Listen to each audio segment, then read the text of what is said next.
que nos va a hacer conocer al profesor Joshua Page, que nos ha venido a visitar desde la Universidad de Minnesota. El profesor Page ha sido generosamente invitado aquí gracias a las gestiones de Isabel Arriagada, ¿no? Y ha sido autorizado, entiendo, o cedido, ¿no? por la Defensoría, que ha sido la principal destinataria de su actividad en esta visita a Chile. El profesor Page nos va a deleitar con su conferencia que tiene que ver con la industria privada y la cárcel en los Estados Unidos, y su conferencia va a ser emitida en inglés, ¿no? Josh. All right. Is this on? Oh, yeah, I guess it is. Thank you. Thanks so much, Pablo, for organizing this wonderful event. And thanks to my colleagues for your wonderful presentations. And it's one of the great things about this kind of work, traveling, so forth, is meeting people and getting to know people in other contexts and learning from them. So I'm very grateful. I very much apologize that I have to give this in English. My Spanish is not good enough. I have a very big goal to be able to come back, hopefully sooner rather than later, and be able to do this in Spanish. So hopefully I will see you again. Okay. The name of my talk is not what Pablo said. I changed it today. El nombre de mi presentación es Financializar la Justicia, Fianza y los límites difusos entre lo público y lo privado. And that's about as much Spanish as you're going to get. So, I would encourage, I know you're not going to do it because I've learned enough about Chilean audiences so far, but I would encourage you to ask questions as I go. You know, there are things about the American criminal justice system that I might take for granted, so please feel free to stop me, and I'm happy to explain concepts or whatnot. Okay, here we go. So the privatization of government services and institutions is widespread in the United States. And this is especially true in the area of criminal justice. When we talk about the privatization of punishment, we typically focus on the back end of the system. That is, after people have been convicted of a crime. So scholars typically focus on private prisons, private community supervision, and so forth. Now, this focus is justified because privatization of the back end is extensive, profitable, and consequential. Imprisonment in the United States offers a striking example. Today, corporate prison contracts represent a $5 billion industry in criminal justice just in the United States alone. However, perhaps the most widespread and consequential privatization exists in the pre-trial phase of the legal process. That is, before people are convicted of a crime. And privatization here actually affects far more people than privatization at the back end. So this is what I'm going to do in this talk. First, I will describe the private bail bond system in the United States. I'll use research I did while working as a bail bond agent for over 1 year. I'll argue that privatization of bail is as, if not more, consequential than the privatization of prisons and other forms of post-conviction punishment. I'll then argue that the distinction between private and public criminal justice is not natural. It's a political construction that more or less reflects reality. Focusing on the front end, that is the pre-trial part of the legal process, I'll show that there is often extensive privatization within public institutions. Additionally, I'll argue, public institutions increasingly operate according to the same logic, that is the logic of the market, as for-profit institutions. I refer to this as the bailification of criminal justice. I'll conclude by arguing that treating the boundary between public and private as natural and not questioning how and why it is constructed has important political and policy implications. And though I'll focus on the pretrial process, I would argue that the claims I make in this talk are just as true for the back end of the process, particularly prisons, and I'd be happy to discuss why I think that's the case in the question and answer period. Okay, a little background on bail in the US. It's a very peculiar system. So the United States is only one of 2 countries that permit a for-profit bail bond industry. The other country is the Philippines. In this system, after a person is arrested, the court either releases them with the promise that the defendant will show up for court, or requires them to post monetary bail to ensure that they will make it to their court appearances if released. So for example, a judge could say, I assign a person $10,000 in bail. The person could pay $10,000 to the court, and if he or she makes all of their court appearances, they get that $10,000 back. However, the vast majority of defendants are not able to come up with this large amount of money and pay it to the court. So they enlist the assistance of a bail bond company. This private company charges the defendant a non-refundable premium, typically 10% of the bail, and assumes responsibility for ensuring the person shows up for court. So in our example, the person could pay the $10,000 to the court, or they can work with a bail bond company, give the bail bond company $1,000 that the bail bond company keeps. That's their profit. And then the bail bond company promises the court that the person will show up for their court appearances. If the person doesn't show up, the court can try to claim that money, the $10,000, from the bail bond company, okay? And then the bail bond company would try to claim it from the defendant and his or her co-signers.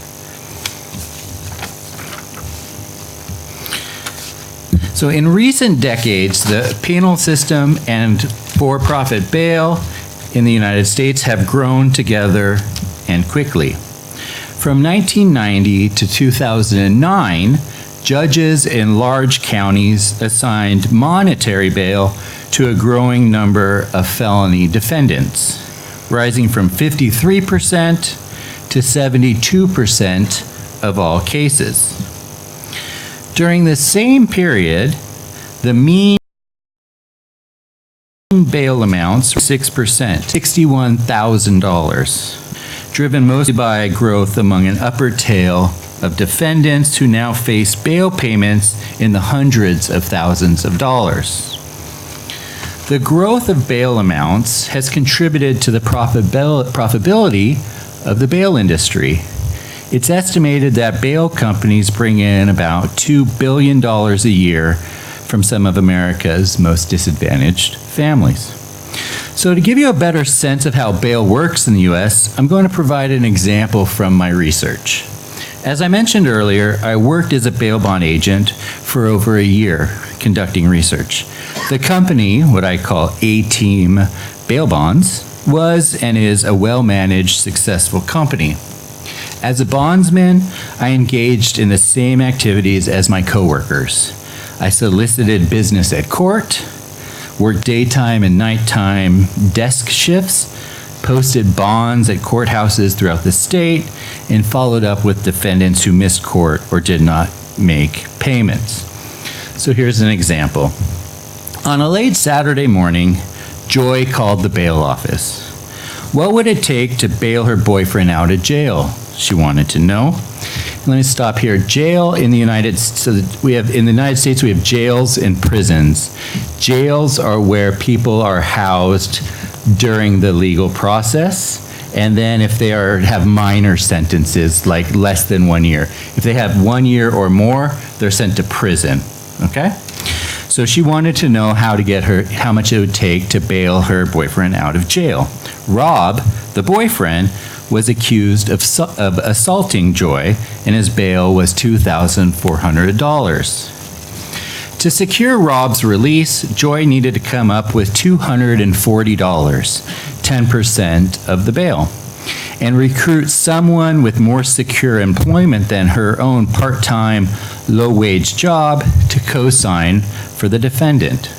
Now, the co-signer would be on the hook for the full amount of the bail if Rob did not show up for court, so it was no small thing. But after making some phone calls, Joy informed me that Rob's mother, Angela, would co-sign. Angela no longer worked, but she received a small amount of money from the government each month, and the bail company reasoned that Rob was much more likely to show up for court if his mom, rather than his girlfriend, was responsible for his bail.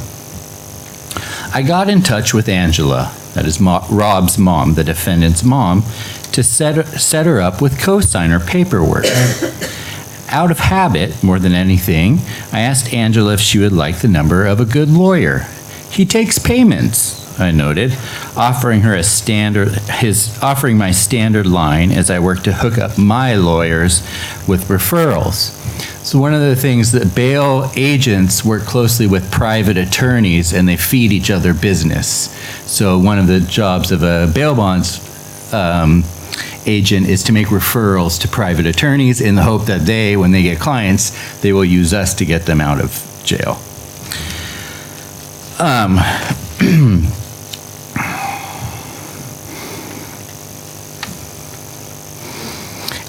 So Angela passed on my offer to connect her with an attorney. But before hanging up, she asked me about Rob's case.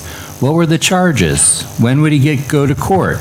If convicted, what punishment would he receive? I gave her the limited information I had: bail amount, charges, and court date. I explained that I'd know more after Rob's first court appearance in a couple of days. Here we see an important truth about commercial bail.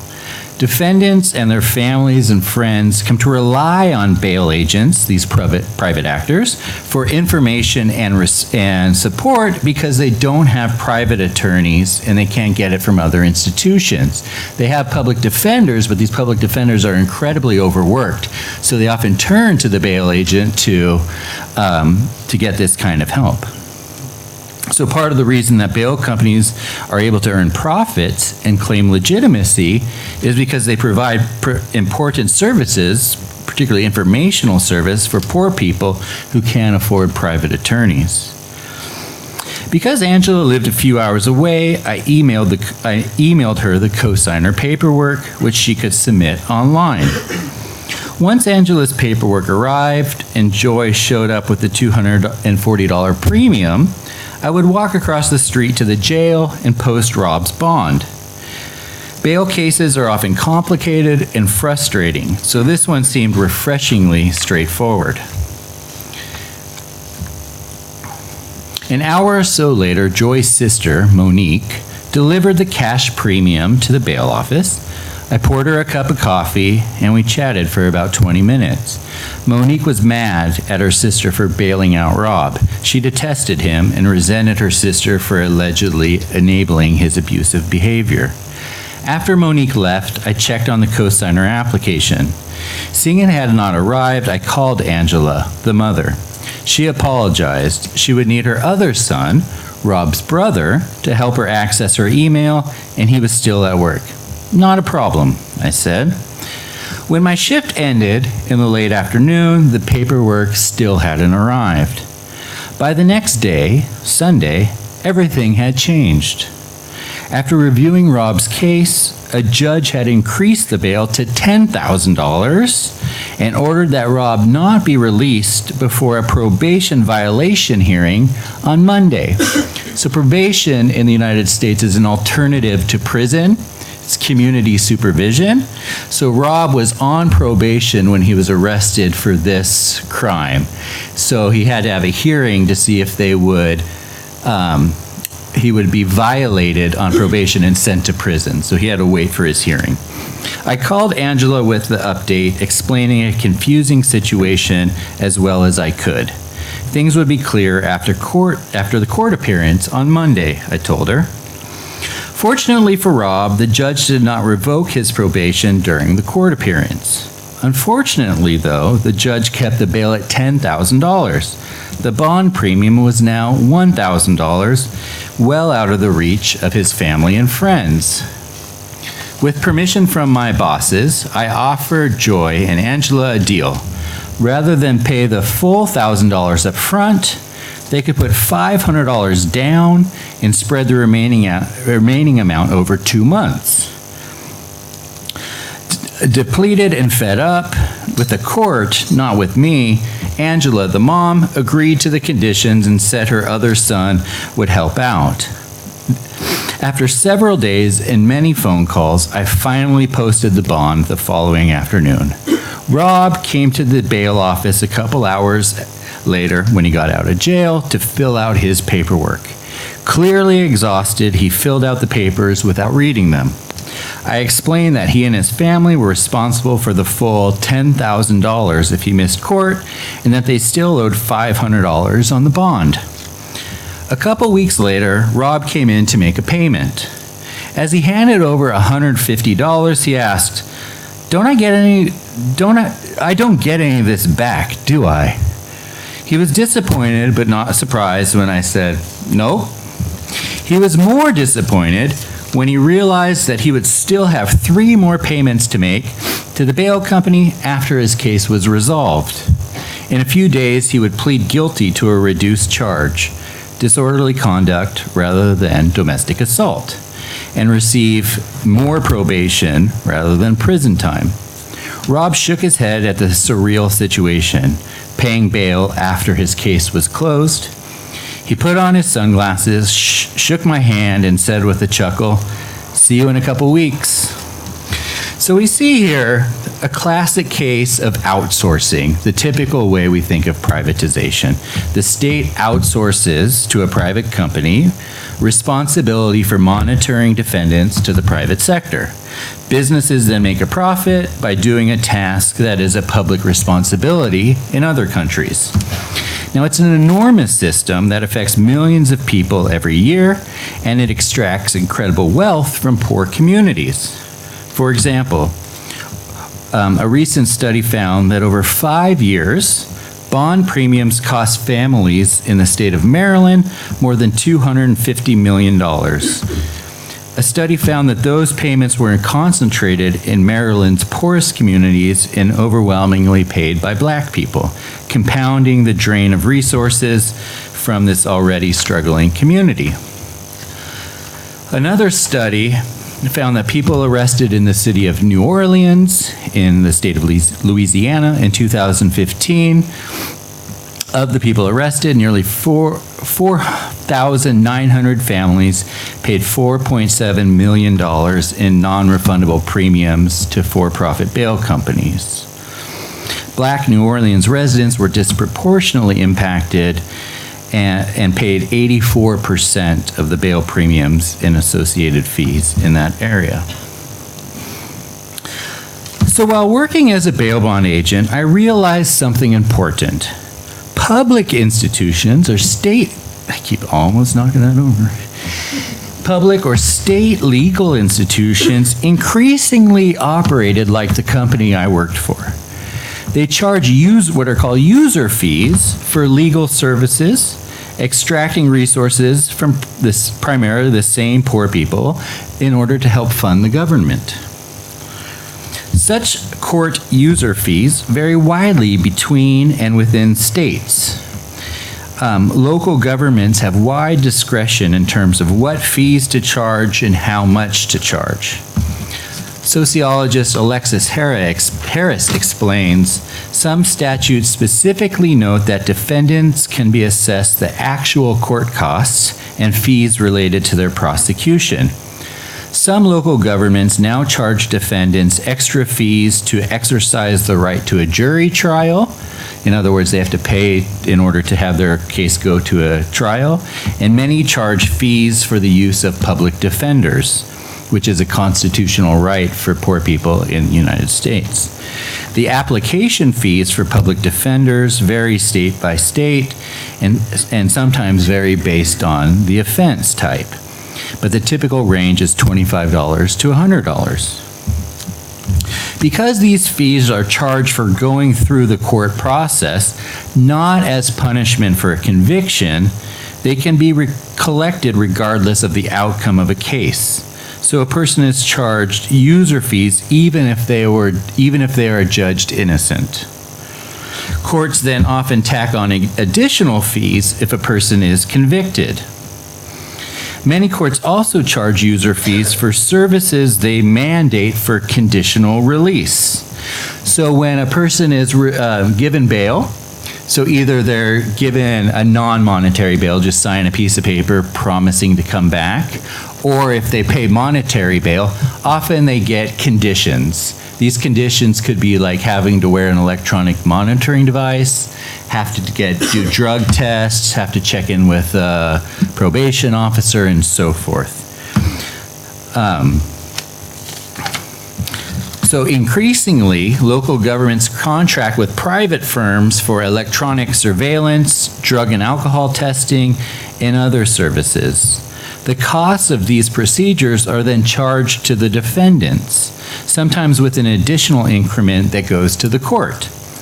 The Criminal Justice Policy Program at Harvard Law School explains in a 2016 report, quote, "In all states except Hawaii and the District of Columbia, defendants are charged a fee for electronic monitoring.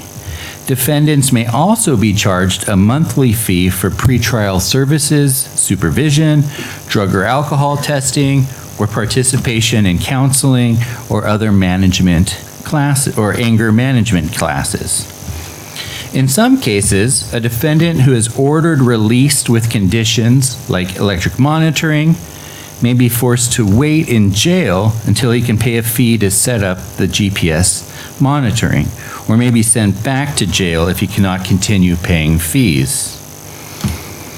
Local governments also monetize the pretrial process through a third method, contractual relationships with companies that offer for-profit goods and services. Pretrial detainees offer a handsome return on investment for telecommunications companies, for example. To secure the premiums and co-signers needed for release on bail, most defendants have to reach out to friends and family.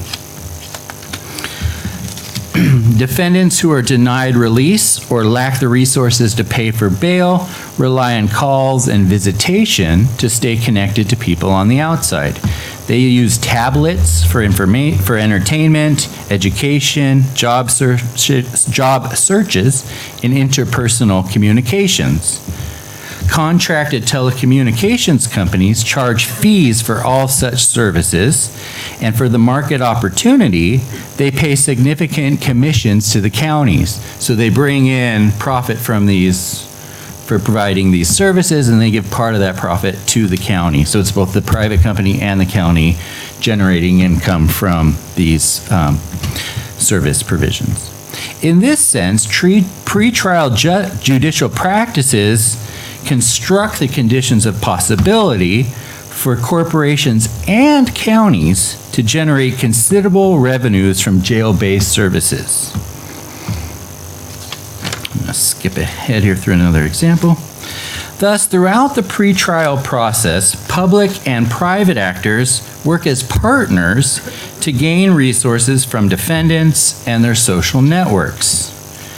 These extractive practices blur the boundary between state and market, and define a shared field of extraction where diverse actors compete and cooperate to extract resources from legally entangled people.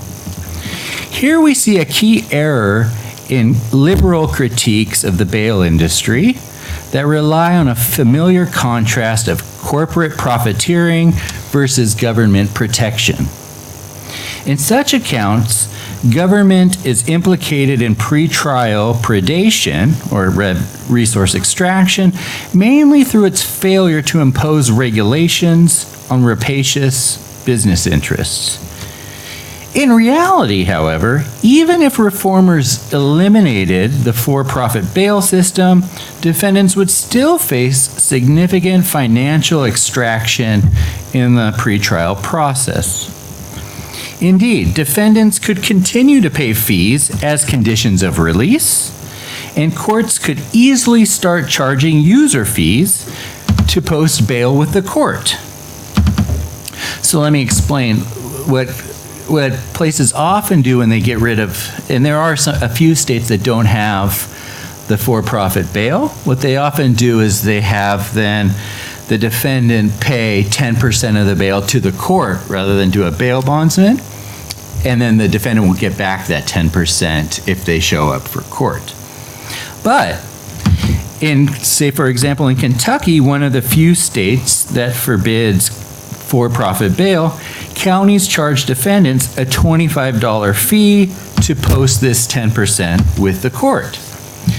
In Cook County, Illinois, courts keep 10% of bail amounts, directly charging the standard market rate prevailing among commercial bail bond companies elsewhere. In the report I quoted earlier from the Criminal Justice Policy Program at Harvard, it warns against simple reform plans that shift from one form of extraction, bail bond premiums, to another, bail user fees. Quote, moving away from a money bail system that penalizes the poor is a good thing. I agree. But policymakers and reformers should be wary of a new hazard that may emerge: offender-funded supervision.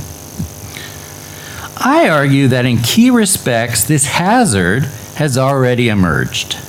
As public agencies increasingly mirror private actors and extract resources from defendants and their families, the boundary between state and market becomes even fuzzier. However, politicians, representatives of private companies, activists, and academics continue to depict the boundary as solid and natural. Let me give you an example.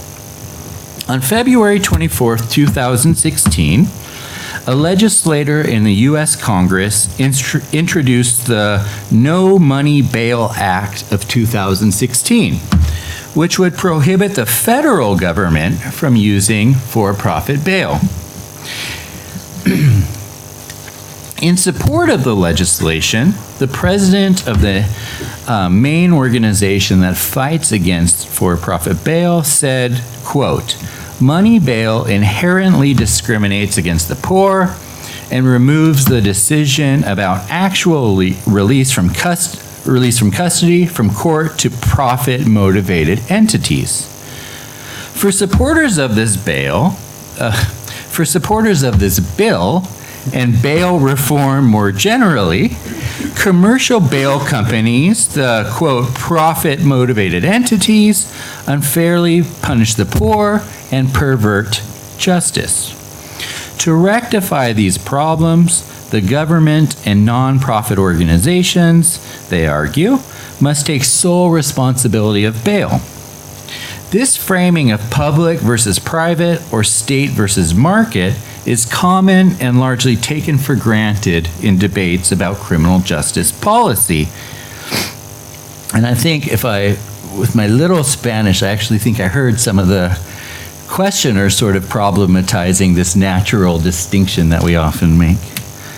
High-level government representatives in the Obama administration regularly juxtaposed what they saw as immoral for-profit carceral institutions and noble government facilities.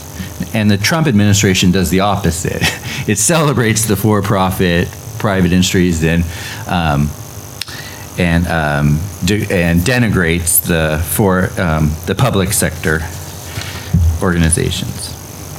Now, on the one hand, these critics highlight a very real and important trend: the systematic privatization of criminal justice operations.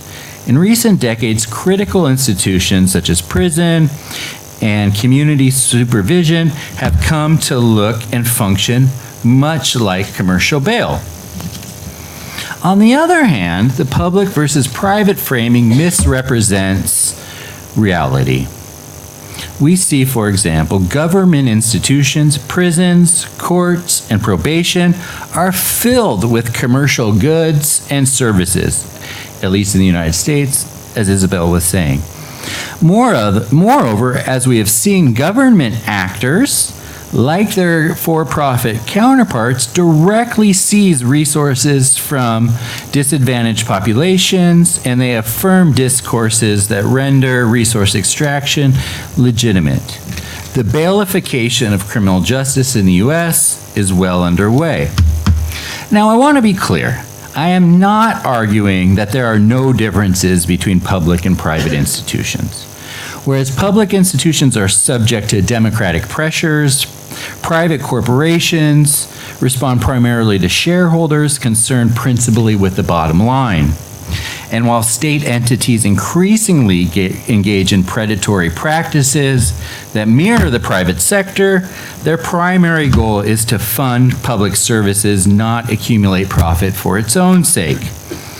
So I do not go as far as some critics who reject any boundary between public and private in criminal justice. However, my analysis suggests that in key respect, the border is majorly blurred. As scholars from various disciplines argue, boundary work is critical to processes of self-identification and group solidarity. In constructing symbolic borders, in-groups contrast themselves from out-groups. We see this clearly in the bail sector and the field of extraction more generally. Government and nonprofit actors routinely establish the value of the public sector in contradistinction to the private sector. Bail reformers routinely tout the superiority of nonprofit bail in opposition to commercial bail, and they claim that eliminating the profit-motivated entities will eliminate predation and produce justice. Advocates for I'm having trouble speaking even English. Advocates of for-profit bail, on the other hand, assert the benefits of the free market versus what they describe as tax-draining, wasteful, and ineffective government criminal justice systems. We argue that the construction of the symbolic boundary between state and market is political. It contributes to the misrecognition of the interpenetration of these two spheres of action. When we assume that a strong divide exists, we are reluctant to question how state actors and public policy enable and shape commercial enterprises like bail and facilitate predation. At the same time, we might not see that government practices and institutions collaborate with, and in many cases profit from, for-profit companies. Moreover, we do not understand the extent to which the state and market actors engage in similar extractive processes and justify this behavior with similar discourses. Now, it is important to specify our use of "we" in this discussion. Here, "we" refers to scholars, political commentators, and partisans in battles over predatory criminal justice. The populations that are subjected to predation do not misrecognize the blurring between state and market. They recognize that there is little difference between public and private actors when it comes to extracting resources from them. As I learned while working as a bail agent, clients of bail bond companies do not differentiate between private and public legal agencies. They see these entities as part of one big system, a system that tries to extract as much revenue from them as possible. Juxtaposing public versus private makes little sense to them. Muchas gracias por su atención.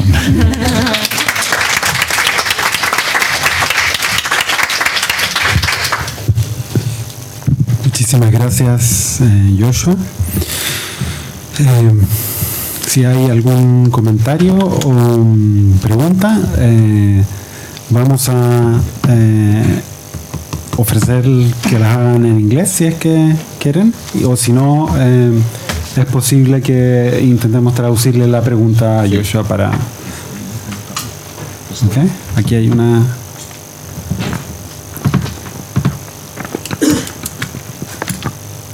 Thank you, Joshua, for your presentation.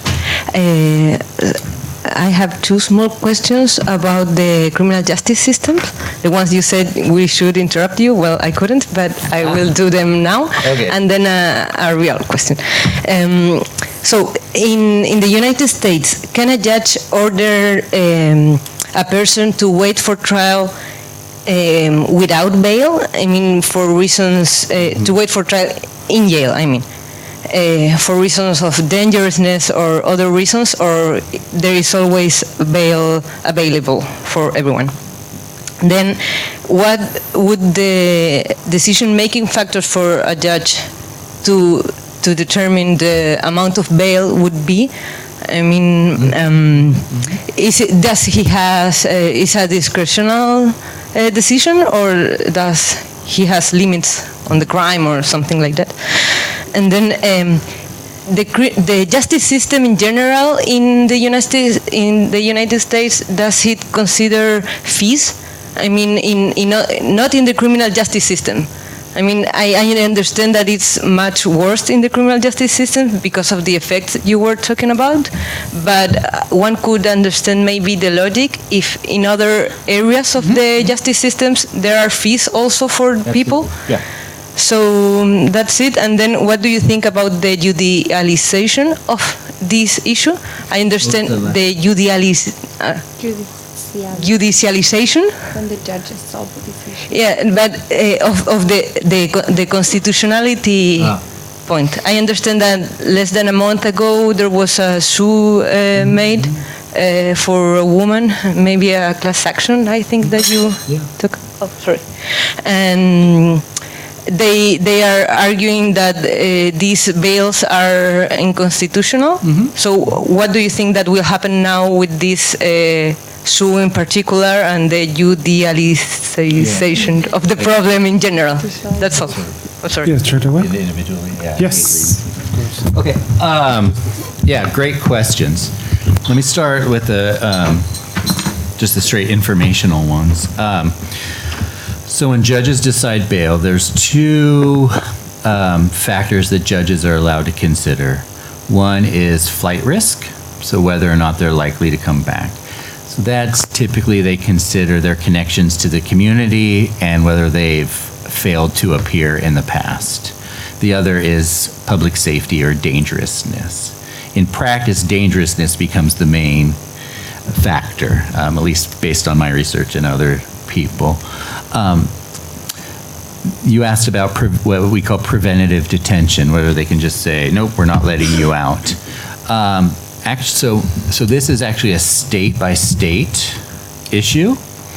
The vast majority of states only allow for preventative detention for capital cases, so those that are eligible for the death penalty. So in Minnesota, we don't have the death penalty, so everybody is eligible for bail.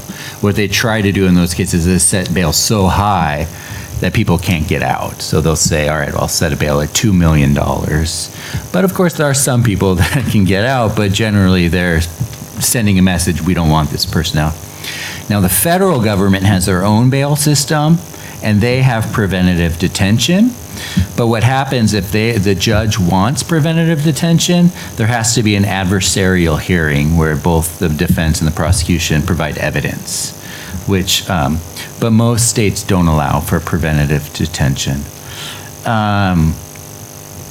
Fees. So yeah, I mean, this isn't an argument against all fees, right? I mean, governments have to generate resources, right? And one of the ways they generate resources, the question is about the democratic distribution of these resources, right? So speeding tickets and so forth, when it becomes a problem is that when it becomes targeted, right, and focused on a particular population. So it becomes discriminatory in fact, if not in substance, and also negatively disproportionately affects them because they're unable to pay. So actually so I was doing the bail research, but that has become a part of a bigger project. I'm writing a book with my colleague Joe Sauce, which is all about what we call criminal justice predation, the focused extraction of resources through the criminal justice system of vulnerable populations. And this project came out of the Department of Justice. The U.S. Department of Justice did a study of Ferguson, Missouri, after there was this major protest because a cop had killed an unarmed black youth. So they went and investigated, and what they found is they found emails and all kinds of evidence that the police were being told to target certain communities to generate resources because it was one way that this financially starved municipality could bring in revenue. Okay, so I don't think there's anything like inherently wrong with fees or fines, right? But it's the way that they operate, that it's actually targeted towards certain populations to provide services to those sort of state services that we all want. The judicial question is a great question. So there's a couple law groups that are going around the country with filing these suits against the bail system. And what they're arguing is that in some jurisdictions, this goes to your question of discretion. In general, judges have a lot of discretion around bail, but there are there are courts, particularly misdemeanor courts, low-level courts, that use what is called a bail schedule. And so what the schedule is it says that for certain behaviors, certain crimes, there is a set amount. And so the Constitution says that judges are supposed to consider individual circumstances when setting bail. So they're saying that people are being sent to jail on these mandatory bail amounts and being held in jail, so in effect, these jails are operating as debtor prisons, which are unconstitutional. So they're challenging it and trying to challenge it, though it's not going to get rid fully of the bail system. So yeah, that's the main. So that was the case you were referring to, which I believe was in Harris County, Texas, where they were successful in challenging the bail system and how it operates. So they're having to change their whole bail system. Did I answer all of them? Bueno. Lorena. Pero pregunta. No, translate. ¿Puede ir lentito? Para ir diciendo. Esta es una pregunta que tengo hace mucho tiempo. Y que tiene que ver con cómo un país que se caracteriza por fuertes movimientos por los derechos civiles, mucho más que en Chile, evidentemente, o aparentemente, tampoco sé la realidad, violan o hay tanta violación de los derechos humanos de los presos allá. No sé si estoy diciendo lo correcto, pero no hay una representación civil de los derechos, o están tan segregados por un tema de discriminación racial que no le interesan a nadie. Esto porque Chile es un país donde no se respetan mucho los derechos humanos, no obstante, hay voces que apelan y que de alguna manera generan ruido respecto a las condiciones, por ejemplo, lo que estamos haciendo hoy día. Eso. Yeah, it's a great question. It's a great question. So a lot of the So these user fees and the bail system and so forth is part, the way that it has become legitimate is, in some respects, what Isabel was saying, is our whole country has moved to a user fees. So rather than taxes, collective responsibility through taxes for paying for parks or education, we now charge user fees. So to use your local park, you pay a user fee. To, students get very little government support. They all are responsible for it. So this is discussed in a way, well, the criminals are using the courts, so they have to pay the fees. And then it's also justified in terms of really harsh representations of crime, right? These are really bad people doing terrible things, so they should be paying for them. They should be paying for it.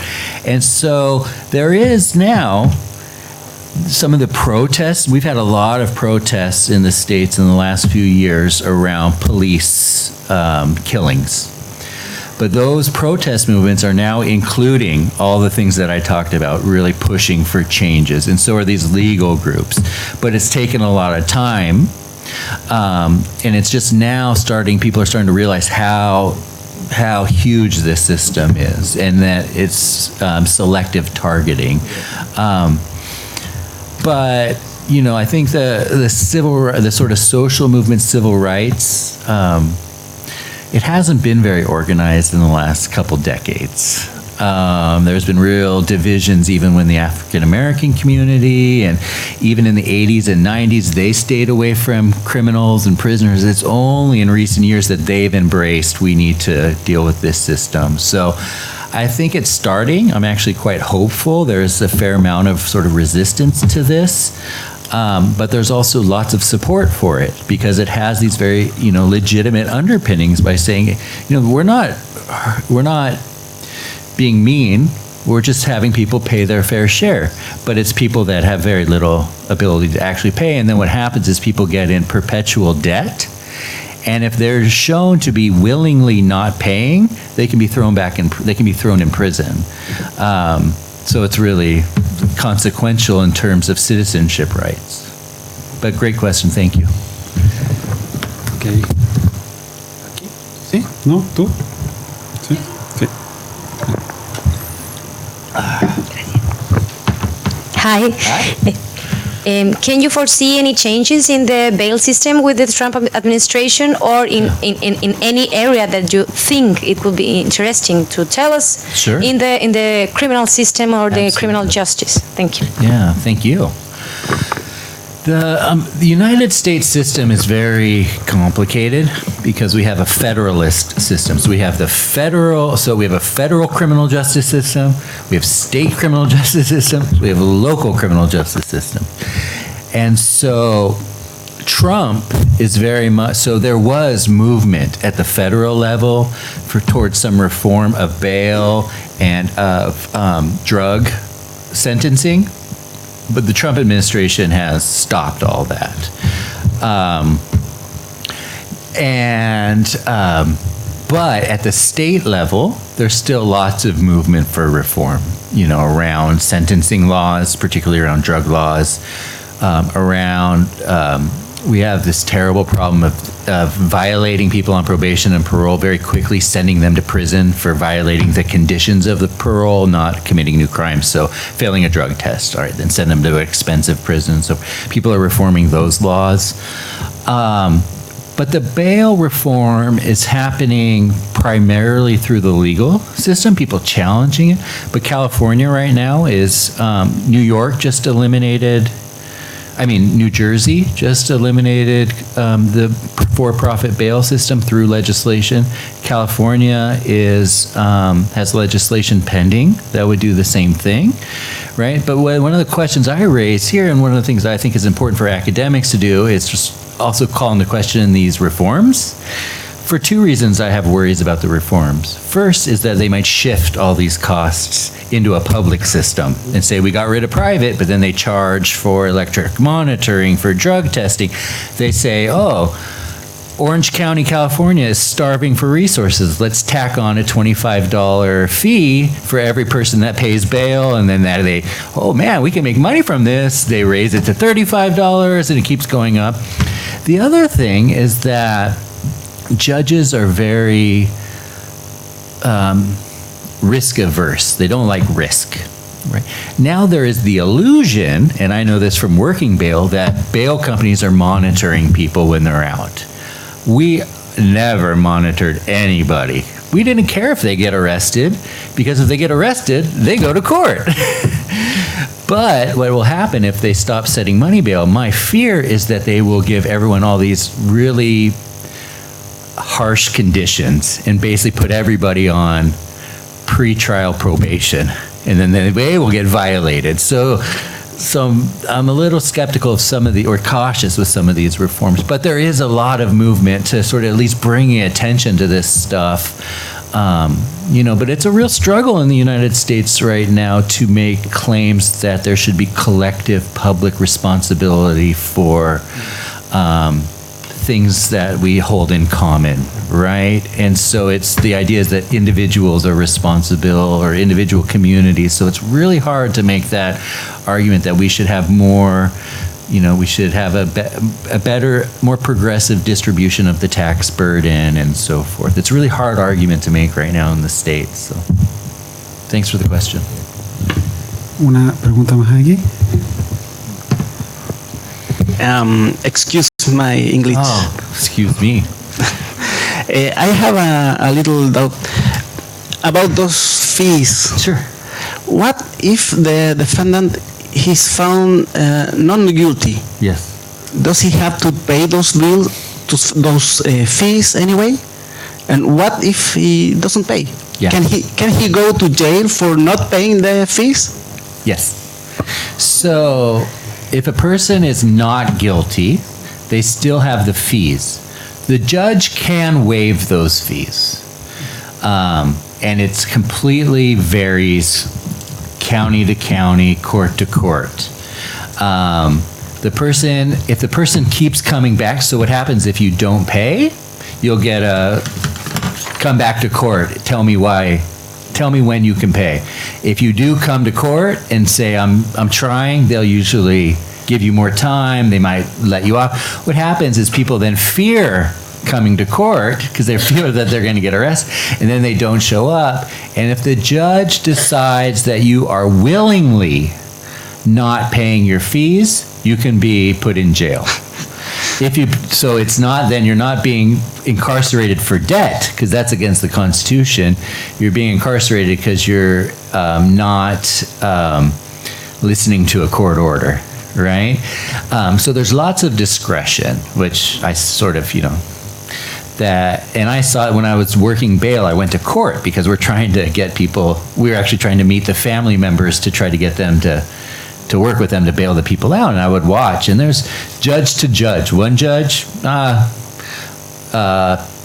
you don't have to pay the fee for a public defender. Another judge, everybody pays. It's random. But that is the problem, is there is this, it's possible to get rearrested. And then, like I said, if you keep coming to court, but the people fear coming to court because they fear that, well, this time I'm going to be sent in. So then then the judge interprets that as them being, just not obeying orders. So, thanks. Okay, can I ask a question myself? You can ask 3. Okay.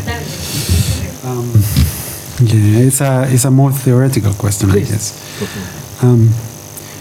Because it seems to be that there are two sort of logics in this depiction.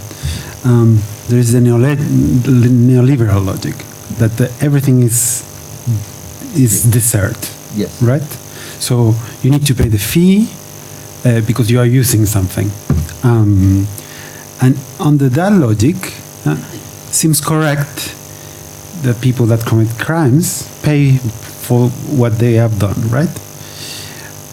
But there is another logic, no? That is the predatory logic. Yes. That is the abusive use of those fees that under the desert logic, can be fair. That is, it transforms the use of the fees in an unfair thing, even under the neoliberal desert thing. So my question is how those logics interrelate. Yeah, well, the desert argument's hard to make, particularly when I make this argument, because this is pre-trial. Yeah. You're not convicted of anything. Yeah. And that was, so when I was working with the bail company, I would periodically say to me, do you think this is fair? Like, these people aren't convicted of anything, but they're paying us $500.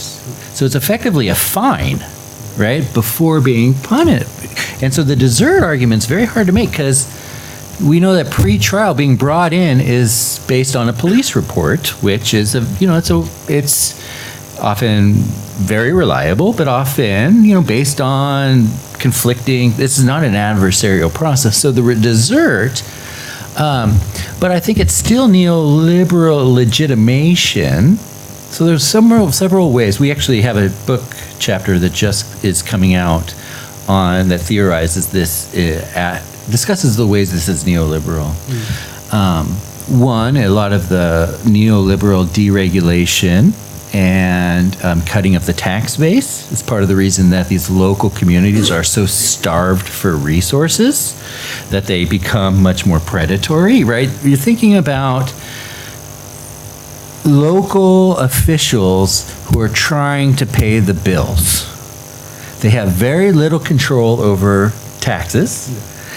And they say what they have control over is how much fees to charge, who to charge them. They send the cops after you got to increase your quotas, right? We know who you're going to go after, the courts, right? We're going to contract with these private contractors that are going to give us commissions.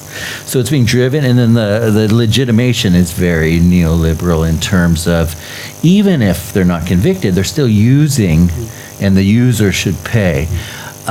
And the predatory part is more, so I think that ties, so that blends into the predatory part. In terms of the sort of focused concentration, I think there, again, it's, okay, yeah, please. Because the neoliberal logic would ask you to pay your share. Yeah. Not more than your share. Right?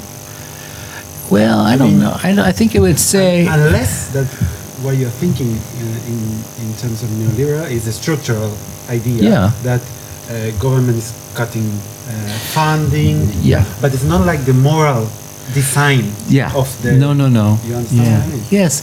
Okay. So there's a geographer named Jamie Peck who has this idea called zombie neoliberalism. And his argument is that initially, some of these neoliberal policies, particularly around deregulation, taxes, were driven sort of by the ideals of Hayek and so forth, right? But local officials, they're driven more by zombie neoliberalism. These aren't well thought out ideological plans. They're just dealing with the crises of neoliberalism. And they just keep going from crisis to crisis trying to figure out what to do. And there's then the discourse around race and criminality, right, and class that helps justify it in another way, right? And the thing is, the criminal justice system in the U.S. became so big at a particular time that even though these people have very little money to pay, you get $1 here, $1 there by millions of people, there's actually the institutional capacity to actually bring in some revenue. So I think that's how I would answer the question. Zombies. Always turn to zombies to answer the question. So if there is, no hay más preguntas, vamos a agradecerles todos al profesor Page por su visita. Y les quiero agradecer a todos ustedes su paciencia por acompañarnos hasta estas altas horas de la noche. Y espero que verlos en otra de las actividades que la facultad organiza.